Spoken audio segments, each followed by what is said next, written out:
Alright guys, so for today's experiment, we're going to be getting a little bit messy. So we're going to want to do part of this inside as far as our prep, but when it comes time to do our actual experiment, we're going to make sure to do this outside.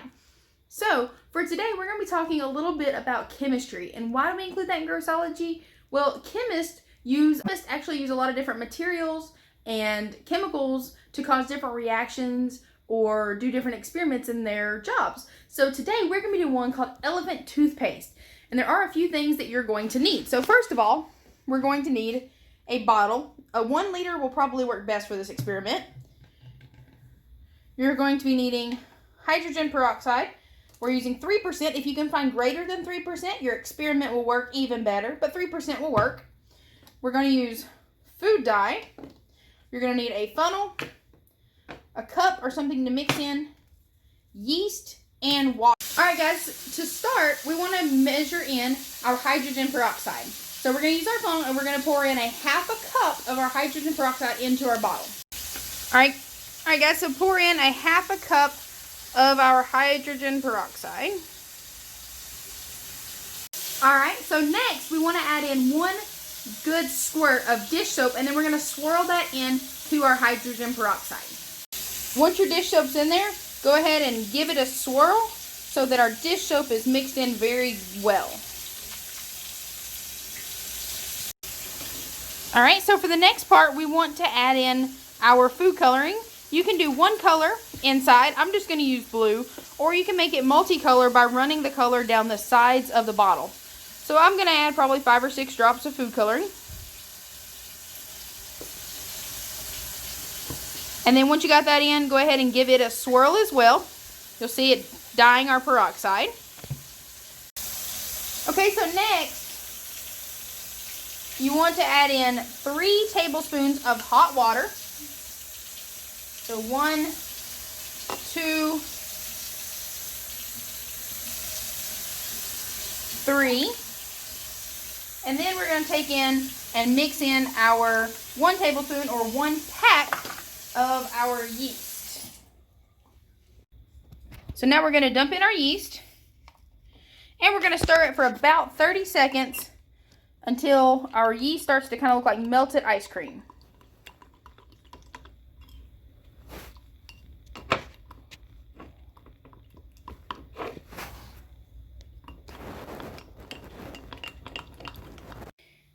Alright guys, so now we're outside. We want to make sure that we have our funnel in place. We have our warm yeast. So we're going to pour the yeast quickly into the funnel and then step back because this could get messy. Alright, everybody ready? Let's get ready to go.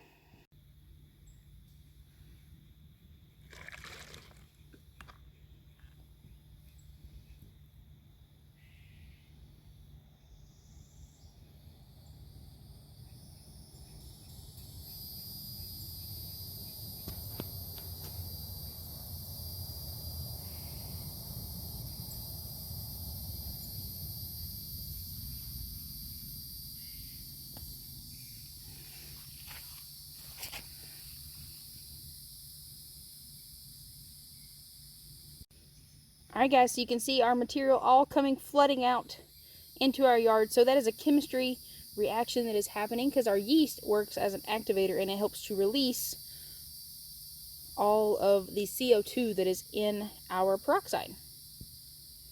Alright guys, so let's take a little bit to run off like that so you can sit and watch it and then let it cool down. You don't want to touch it too much, and then we will clean it up once it's all done. Alright guys, so why did this work? Elephant toothpaste is actually a foamy substance that is caused by the rapid decomposition of hydrogen peroxide using potassium iodine or yeast and warm water as our catalyst. So how rapidly our reaction happened, it actually is dependent upon the concentration of hydrogen peroxide. So for ours, we only used 3%. That's why it didn't explode and come out super fast. But if we had a higher concentrated hydrogen peroxide, our reaction would have happened much quicker.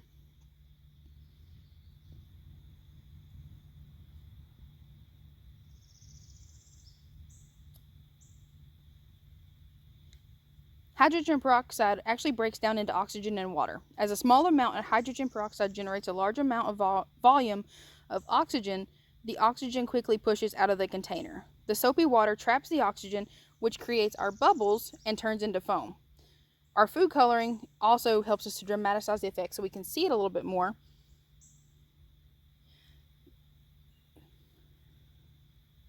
So this experiment shows the catalyzed decomposition of hydrogen peroxide.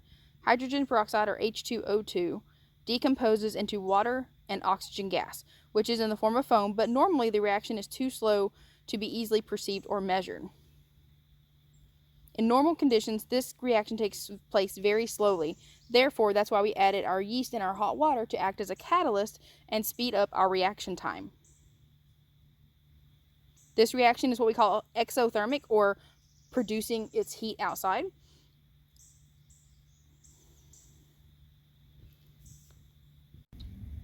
Alright guys, so now we're going to take a little look at our bacteria. So make sure, like we said, to keep that bacteria sealed because we don't know what we've grown this week. But let's talk a little bit more, maybe review a little bit what we talked about when we talked about our bacteria. So earlier this week, we swapped different items around our home, whether we did a shoe, a phone, and a door, but you may have chose other things to do.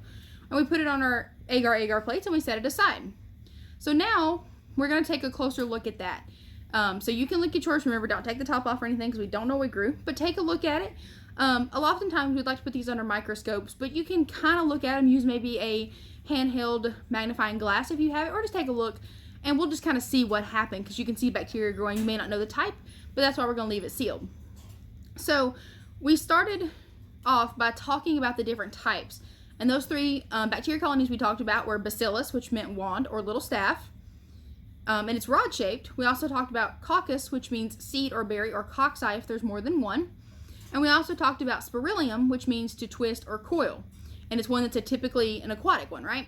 So some of our common ones that we can find is staphylococcus, like we said, and that one is found on our skin. And certain strands of the staph can cause infections.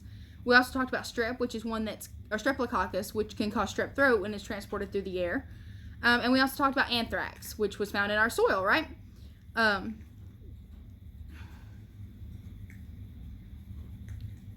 So now what we're going to do is I want you guys to open up your,